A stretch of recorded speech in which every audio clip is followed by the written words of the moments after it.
नमस्कार मित्रांनो, श्रद्धाच किचन मध्ये तुमचं स्वागत आहे। मला खूप लोकांच्या रिक्वेस्ट आला की आमच्या लहान मुलांसाठी पण काहीतरी रेसिपीज दाखवा, म्हणून मी तुमच्यासाठी घेऊन आली आहे हेल्दी असे ज्वारीचे चिप्स। तर चला पुरूया जिभेचे चोचले। आपल्याला ज्वारीचे चिप्स बनवण्यासाठी ऑब्वियसली लागणार आहे ज्वारीचं पीठ। 1 कप घेते मी, 1/4 कप डाळीचं पीठ आहे। याच्याऐवजी तुम्ही गव्हाचं पीठही घेऊ शकता। अर्धा चमचा ओवा आहे, हा असा चोळून टाकायचा।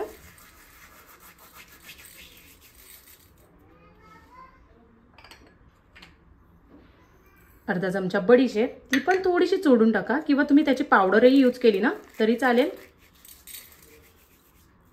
हे कसं पचनासाठी चांगलं असतं। हे 1/4 टीस्पून मी ऑरेगॅनो घेते, हे ऑप्शनल आहे। अर्धा चमचा जीरा पावडर घेते, अर्धा चमचा हळद, चवीप्रमाणे मीठ,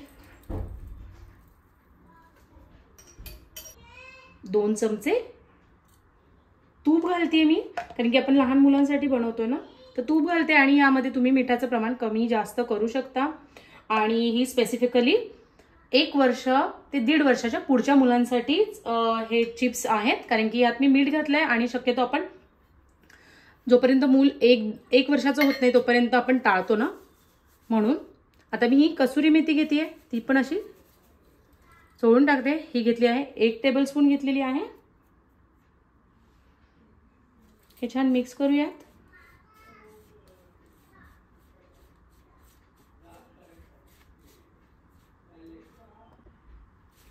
हे असं मी छान मिक्स करून घेतलं आहे। तुम्ही बघू शकता हे असं थोडंसं क्रमली असं टेक्स्चर आलं पाहिजे। हे जे आपण तूप घातलंय ना, याने काय होतं, हे चिप्स ना खुसखुशीत होतात।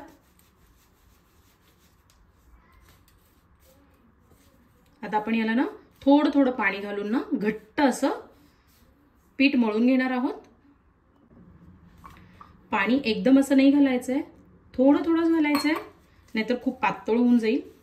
आपल्याला घट्ट असं पीठ मळून घ्यायचंय।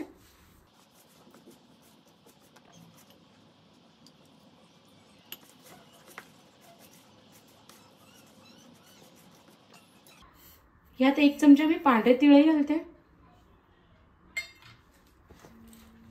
मगाशी टाकायचे विसरले म्हणून आता घालते, कारण की पांढरे तिळ काय लगेच मिक्स होऊन जातील यात। हे ऑप्शनल आहे, तुम्हाला म्हणजे घालायचे असतील तर घालू शकता, पण तीळ हा कॅल्शियमचा चांगला सोर्स असतो ना, म्हणून।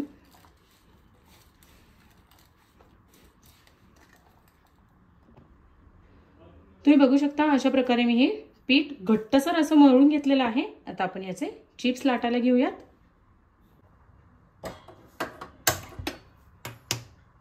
मी तुम्हाला दोन्ही पद्धतीने कसे आपल्याला हे आपले चिप्स बेक करायचे ते दाखवणार आहे। मी इथे एक कढई घेतलेली आहे, आता ही गरम करायला ठेवतेय। एक 5 मिनिट आपल्याला ह्याला प्री हीट करून घ्यायचं आहे। आणि दुसरा प्रकार म्हणजे ओटीजी मध्ये आपण कसं बेक करणार आहे ते सांगते। इथे 180 डिग्री मी टेम्परेचर ठेवणार आहे आणि दोन्ही कॉइल्स ऑन ठेवणार आहे। त्यानंतर मी 10 मिनिटं याला प्री हीट करायला ठेवतेय, तोपर्यंत आपले चिप्सही लाटून तयार होतील। मी इथे एक प्लास्टिकची नॉर्मल पिशवी घेतलेली आहे आणि तिचे 2 भाग केलेले आहेत। आपण जे मगाशी पीठ मळलं होतं त्यातला एक पोर्शन घेतेय मी, असं पिशवी बंद करते आणि लाटून घेते। याने काय होतं, हे आपल्या याला खाली चिटकत नाही आणि आपल्याला इझिली काढता येतं। तुम्ही बघू शकता मी छान असं जेवढं पातळ लाटता येईल तेवढी पातळ लाटलेली आहे, म्हणजे हे छान खुसखुशीत आणि क्रिस्पी होतील। मी इथे एक ना धारेदार वाटी घेतलेली आहे। तुम्ही कोणताही कुकी कटर किंवा काही यूज करू शकता, किंवा तुम्ही ट्रायंगल शेप तेही देऊ शकता।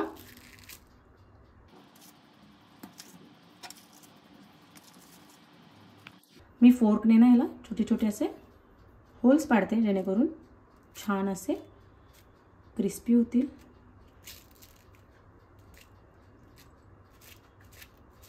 आणि दिसायलाही बाहेर सारखे दिसतील। हे अगदी इझिली निघतं। आणि बघा तुम्ही अशी ही एवढीच आपल्याला जाडी ठेवायची आहे। इथे मी एक स्टीलची प्लेट घेतलेली आहे, जे की आपण कढईमध्ये हे बेक करून घेणार आहोत. आपली कढई छान गरमही झालेली आहे. आता मी जी प्लेट आहे ती यात ठेवते आणि एकदम सिम गॅसवर आपल्याला हे 15 ते 20 मिनिटं छान बेक करून घ्यायचे आहेत.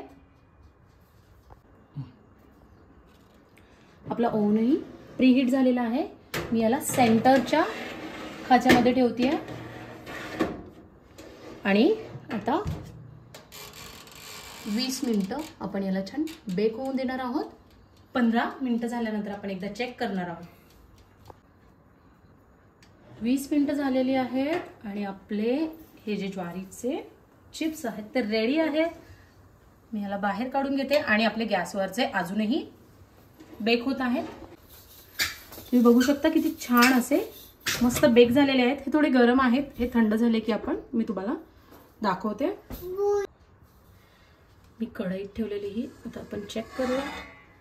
तेही ऑलमोस्ट झालेले आहेत, झालेच आहेत बेसिकली. गॅस बंद करते. याला फक्त जास्त वेळ लागला, आपल्याला 25 ते 28 मिनिटं लागलेली आहेत मोजून. आणि तुम्ही जेवढं पातळ लाटताल ना तेवढे ते पटकन बेक होतात. याला मी काढून घेते. तुम्ही बघू शकता मी कढईत केलेले पण छान असे खुसखुशीत झालेत आणि हेही खुसखुशीतच झालेत. फक्त यामध्ये काय होतं, आपला थोडासा कलर जो आहे ना बाहेर सारखा येतो. मी तुम्हाला एक ना हे करून दाखवते. आवाजावरून तुम्हाला कळत असेल किती खुसखुशीत आणि क्रिस्पी झालेले आहेत. रे कसं झालंय? छान झालं. चला तर ज्वारीच्या पिठाचे हेल्दी असे चिप्स रेडी आहेत. तुम्ही ही रेसिपी नक्की ट्राय करा. माझ्या चॅनल लाईक, शेअर आणि सबस्क्राईब करायला विसरू नका. थँक्यू.